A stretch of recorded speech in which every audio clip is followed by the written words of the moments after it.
Ué, depois do café. Então, vamos para a última parte, então, né? Falar um pouquinho sobre os fármacos utilizados nos casos de insuficiência cardíaca. Que tipo de medicamentos que a gente utiliza para tratar, né, um quadro de insuficiência, tá? Então, essa é a última parte dessa unidade de cardiologia clínica, né? Então, vamos lá. Quais são os fármacos que a gente utiliza?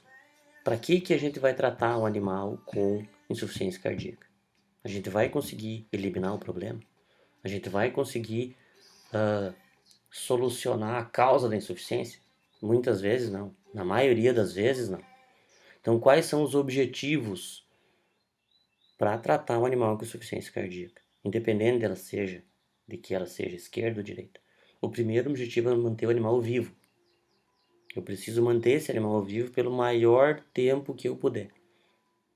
Para isso, eu tenho que fazer algumas coisas. Eu tenho que tentar eliminar os acúmulos de líquido ou diminuir os potenciais acúmulos de líquido. Eu preciso manter ou aumentar o débito cardíaco, lembrando que débito cardíaco é aquela quantidade de sangue que chega no coração para ser bombeado para frente, para o pulmão e para a grande circulação. Eu preciso minimizar a demanda de oxigênio pelo miocárdio, ou seja, minimizar a quantidade de oxigênio que o miocárdio precisa para fazer as funções dele, tá? Só lembrando aqui que as drogas que melhoram a contratibilidade do coração são os digitálicos. Nem sempre a gente vai usar digitálicos. Tem um colega veterinário que diz que o tratamento básico para insuficiência cardíaca é furosemida e digitálicos. Vamos ver daqui a pouco que não é bem assim, tá? Então, existem 6 classes de medicamentos que a gente utiliza para tratar uma insuficiência cardíaca. Nem sempre a gente vai usar todos, tá? Então a primeira classe são os digitálicos, que vem de uma planta chamada Digitalis lonata e Digitalis purpurea. Qual é a ação deles? Eles aumentam a força de contração do miocárdio, eles fazem com que o coração bata mais forte. Com isso, eu tenho um aumento da ejeção cardíaca, eu tenho um aumento da oxigenação, eu tenho um aumento da perfusão, eu tenho um aumento do débito cardíaco, mas eu também tenho, em contrapartida, um aumento na demanda de oxigênio. E dos objetivos da terapia era justamente diminuir a demanda de oxigênio no miocárdio e não aumentar. Então nem sempre eu vou usar os digitálicos. Tá? E tem outra situação que a gente vai ver daqui a pouquinho sobre os digitálicos. Outras drogas, catecolaminas. Se tem crise aguda de insuficiência cardíaca ou crise aguda de dispneia, posso aplicar uma adrenalina, uma noradrenalina. Tá? Posso colocar uma dopamina no soro para fazer esse animal respirar um pouco melhor. Só que isso tem meia vida de 2 minutos, principalmente a adrenalina. A dopamina não. Tá? Ainda, diuréticos para evitar o acúmulo de líquido. 2 tipos de diuréticos. Diuréticos de alça, que elimina junto com a água em alguns solutos, né? Tá? E que solutos seriam esses? Né? Algumas vitaminas solúveis, hidrossolúveis, alguns eletrólitos, como o potássio. Qual é o problema da hipocalemia? O problema da hipocalemia é diminuição da contração muscular, do relaxamento muscular. Por quê? Porque existe bomba de sódio e potássio lá na condução do estímulo nervoso. Se eu não tenho potássio, eu não tenho bomba de sódio e potássio. Eu tenho despolarização e não tenho repolarização. Ou seja, eu tenho contração muscular e não tenho relaxação. Cãibras. Tá? Eu tenho problemas musculares. Tá? Então eu tenho que cuidar muito com o potássio. Tá? Então por isso que é isso que alguns colegas dizem, porque eu vou tratar com digitálico e furosemida. Furosemida é um diurético de alça, ele elimina potássio. O animal pode ter essas contrações involuntárias da musculatura sem ter relaxamento. E, por outro lado, eu tenho os diuréticos poupadores de potássio, que é a espironolactona. Tá? Então ela poupa potássio. Tá? Estão entendendo? Hum?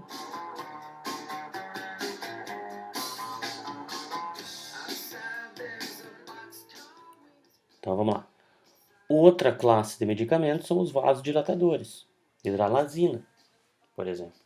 Outra classe são os inibidores da enzima conversora da angiotensina, que é os inibidores da ECA, que a gente falou antes. Lembra que a ECA transforma angiotensina 1 em angiotensina 2, né? Isso depois da renina, né? Então ele age lá no sistema renina-angiotensina-aldosterona. E ainda temos os bloqueadores beta-adrenérgicos, que são os antiarrítmicos, que é o propanolol, tá? Vamos lá, digitálicos. Então temos a digoxina, tá? A metildigoxina, a digitoxina. Então, como a gente falou antes, tá? Qual é a principal ação delas? Contração do miocárdio. Qual é o principal problema? O mesmo. Ou seja, aumenta a demanda de oxigênio e estimula a hipertrofia cardíaca. Além de uma questão de logística, ou seja, a dose no cão é muito pequena, 0,01 mg. E ainda tem uma meia-vida de 20 a 40 horas. Eu não sei em qual animal a meia-vida vai ser 20 ou vai ser 40. Comprimidos de 0,25 mg, ou seja, um comprimido para 25 kg. Como é que eu vou dar isso para um pincher de 2 kg? Não tem como quebrar um comprimido em 10. Né? No gato, a dose já é 0,08 mg. Tá? Já é um pouquinho maior. Tá? Mas a meia-vida é de 10 a 58 horas. E qual é o grande problema dos digitálicos que a gente viu lá no seminário sobre agentes tóxicos em pequenos animais? É que os digitálicos, os sinais de intoxicação, os sinais de superdosagem são semelhantes aos sinais de insuficiência cardíaca. Então o que acontece muitas vezes? O cara formula uma dose de 0,1 mg por quilo, dá uma vez ao dia, tá? E aquela dose tem uma meia-vida de 40 horas, ou seja, de 2 dias e pouco. Então no outro dia ele deu mais uma dose e assim ele vai seguindo, ou seja, vai induzir uma superdosagem nesse paciente, que vai levar sinais de intoxicação que são parecidos com a insuficiência cardíaca. Ele vai achar que a dose está sendo pequena e vai aumentar a dose, vai aumentar o problema. Então é perigoso usar a digoxina. Pode usar? Claro que pode, deve, dependendo da situação, mas tem que se ter um pouco de cuidado. Tá? A metildigoxina, então a dose no cão também é 0,01 e o comprimido é de 0,1 mg. Aqui eu já tenho um comprimido para 10 kg. E eu tenho a digitoxina, que a dose é de 0,01 a 0,3. Né? E olha aqui, 95% dela é ligada à proteína plasmática. Ela tem uma vida de 8 a 12 horas. Então, se eu fosse utilizar um digitálico, eu utilizaria a digitoxina a cada 12 horas. Comprimido de 0,1 mg, um comprimido para 10 kg. Tá? Então, aqui, ó. Prefere-se o uso da digitoxina, que ela é metabolizada no fígado, em vez da digoxina, que é metabolizada no rim em caso de problemas renais. Então, também preciso avaliar. O animal tem problema renal, aplico a digitoxina. O animal tem problema hepático, aplico a digoxina ou não aplico. Tá? Seguindo o baile. Catecolaminas. Então, epinefrina, dopamina ou dobutamina. Né? Então, basicamente para tirar os animais das crises. Então, eu particularmente utilizaria a dopamina, tá? Aonde que eu usaria a dopamina? No ringer? Como está escrito aqui? Vocês acham que eu poderia usar no ringer? Não, não posso usar no ringer. Eu tenho que usar no cloreto de sódio a 0,9%. Por quê? Porque a dopamina é inativada no ringer. Então eu não posso usar dopamina no ringer. Eu tenho que usar no cloreto de sódio. Tá? Cloreto de sódio é quanto? 0,9%. Tá? 0,9%. Tá? Então, jamais colocar dopamina no ringer. Tá? Para que isso? Para tirar o animal da crise. O animal veio, tá com crise de tosse, tá com edema pulmonar, o coração tá fraquinho, coloca uma dopamina para dar uma melhorada momentaneamente, até tirar o animal da crise. Cuidar com os efeitos colaterais, que o animal vai ter arritmia, taquicardia, né, vômito e pode ter convulsão, principalmente em gatos. Então tem que ter um pouco de cuidado. Terceira classe, os diuréticos de alça. Então elimina junto com água potássio. furosemida, Lasix. Então, tem uma resposta rápida, em 5 minutos. Tá? Dose no cão, 1 a 2 mg por quilo, cada 8 ou 12 horas, venoso, subcutâneo, intramuscular ou alveolar. No gato, a dose também, só que a cada 12. Tá?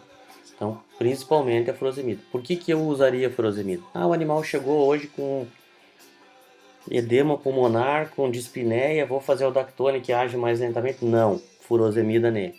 Então, começo utilizando furosemida por 1 a 2 dias no máximo, tá? Para enxugar esse paciente, para fazer ele eliminar líquido e reabsorver líquido do pulmão.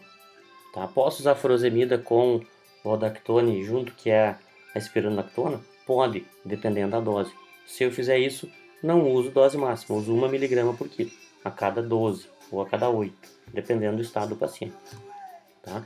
Diuréticos poupadores de potássio, aqui espironolactona ou Dactone, 2 a 4 mg, esse aqui ele pode usar de maneira contínua, né? Tá, então aqui, ele é um antagonista da aldosterona, ó. Inibe a transformação da angiotensina 1 em angiotensina 2 e consequentemente não vai estimular a aldosterona, que é o ADH. Né? Se não vai estimular a aldosterona, eu não vou ter aquela reabsorção de sódio e água, ou seja, vou ter uma eliminação de sódio e água. Não por diurese renal, mas por ação no sistema renina-angiotensina-aldosterona. Tá? A literatura cita que eu não devo associar a suplementação de potássio com inibidores da ECA. Por quê? Porque eu não tenho eliminação de potássio. Então eu devo usar suplementação de potássio quando eu usar diuréticos de alça. Então utilizo furosemida, aí eu faço suplementação de potássio. Utilizo espironolactona, que é poupador de potássio, não faço suplementação. Tá? Os vasodilatadores, eu tenho a hidralazina, que é um antihipertensivo, né? Tá? Na dose, olha aqui, ó, 1 mg por quilo no começo, depois no máximo 3 mg por quilo. Tá? Os efeitos colaterais são perturbações gastrointestinais, então vômito, diarreia, e hipotensão. Por quê? Porque ela vai causar uma vasodilatação.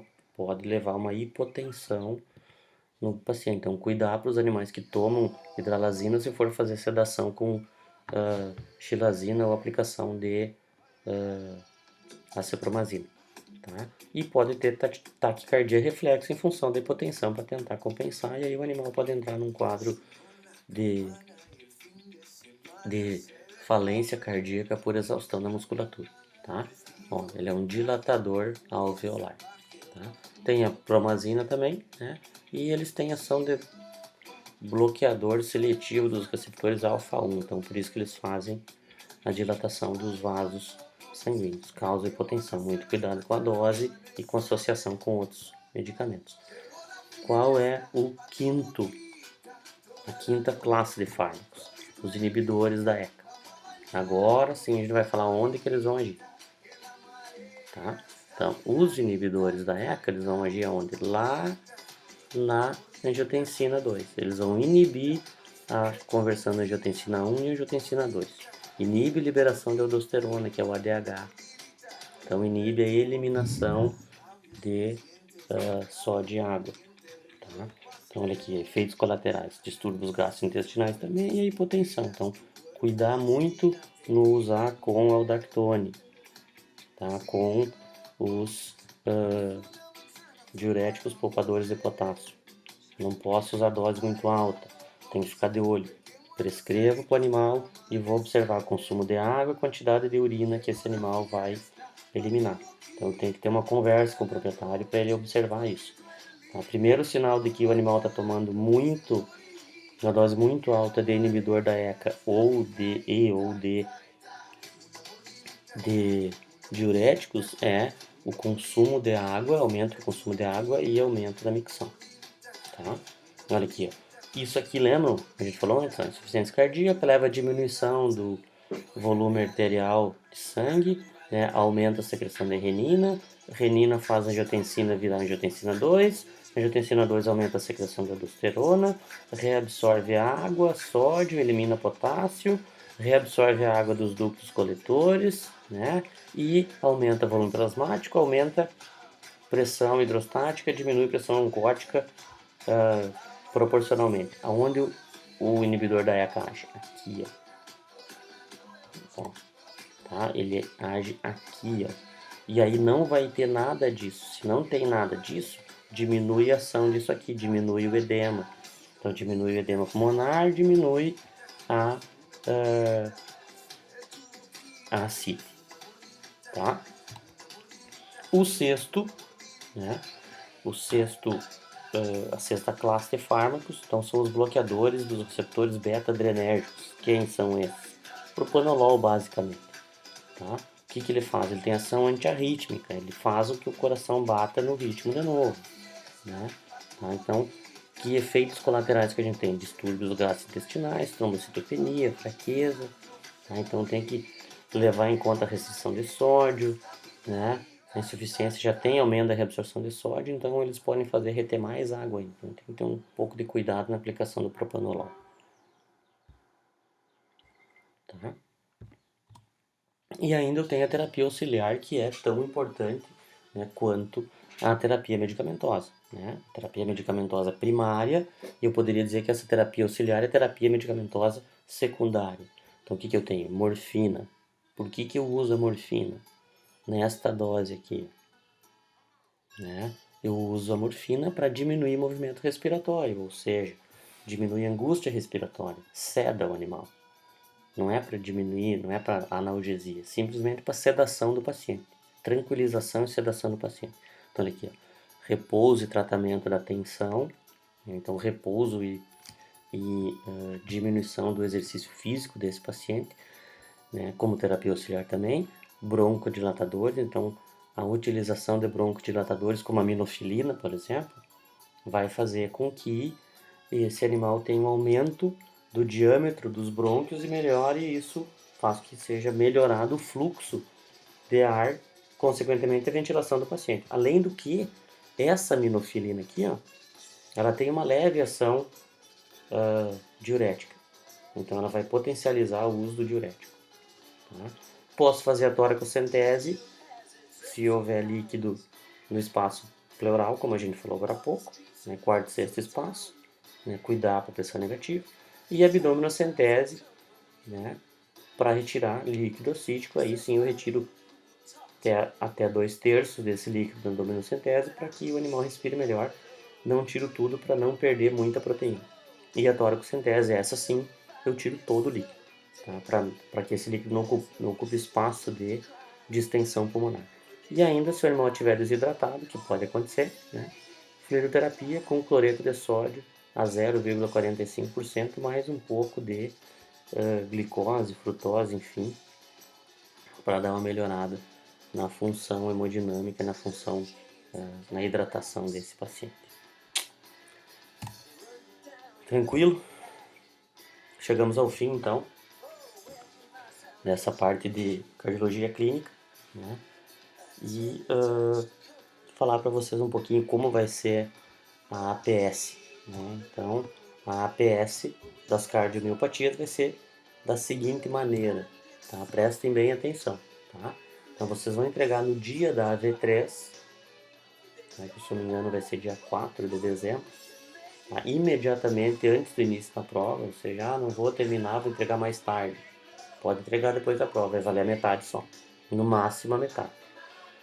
Vai ter peso 1 na V3, tá? E para ter peso 1, vai ser avaliado esses quesitos aqui, ou seja, é um quadro descritivo semelhante ao que vocês fizeram na APS anterior, tá? Que é a outra APS do quadro, que vocês fizeram o quadro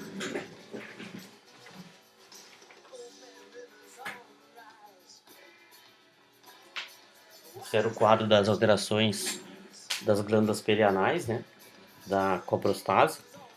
Então vocês vão pegar e vão fazer essa APS, esse quadro descritivo, tá, nos mesmos moldes, individual e manuscrito, ou seja, vocês vão escrever à mão e é um para cada um. tá? As referências, do mesmo jeito da PS da coprostase, vocês vão pegar e vão imprimir a parte, né? Imprimir e sublinhar a parte do livro do artigo que vocês tiraram aquela informação ali. Do livro, a capa do livro e mais os pedacinhos. Pode fazer print só daquela parte que vocês copiaram ali e coloca isso, imprime e entrega. Ou a primeira parte, primeira folha do artigo e ali dentro do artigo as partes que vocês utilizaram. Isso é comprovação da referência. Que alterações que vocês vão fazer esse quadro descritivo? Das alterações cardíacas congênitas, então dúcolo arterioso persistente, defeito de septo atrial, defeito de septo ventricular e tetralogia de Fallot. O que vocês vão colocar de cada uma dessas alterações? Características epidemiológicas, ou seja, do paciente, sinais clínicos, as alterações que isso vai apresentar, né, as alterações clínicas, o diagnóstico e o tratamento, se é que tem tratamento. Tá? Do septo atrial também, do septo ventricular também, da tetralogia falou também. Características do paciente, características da doença, sinais clínicos, diagnóstico e tratamento. E, né, dos distúrbios valvulares, então, para completar os distúrbios valvulares, insuficiência de válvula mitral, insuficiência de válvula pulmonar e a estenose da válvula órtica. Também, características epidemiológicas, sinais clínicos, diagnóstico e tratamento. Tudo isso vocês vão entregar, né, imediatamente antes da prova da AV3, que vai ser lá no dia 4, né? Vai ter peso 1 e um quadro descritivo, só para reforçar individual, manuscrito, com a comprovação das referências. Beleza? Então, bom trabalho, espero que tenham gostado da aula. Dúvidas, estarei na FAI para a gente sanar essas dúvidas. E lembrem que semana que vem, dia 27, vocês têm que entregar a APS do resumo expandido. Essa APS, vocês vão entregar 2 arquivos, né? Um arquivo com o trabalho em PDF, né, do resumo, né? E outro arquivo em PowerPoint, que é a apresentação que cada grupo ou dupla vai fazer. Beleza? Então, bom estudo, bom trabalho e nos vemos pela FAI.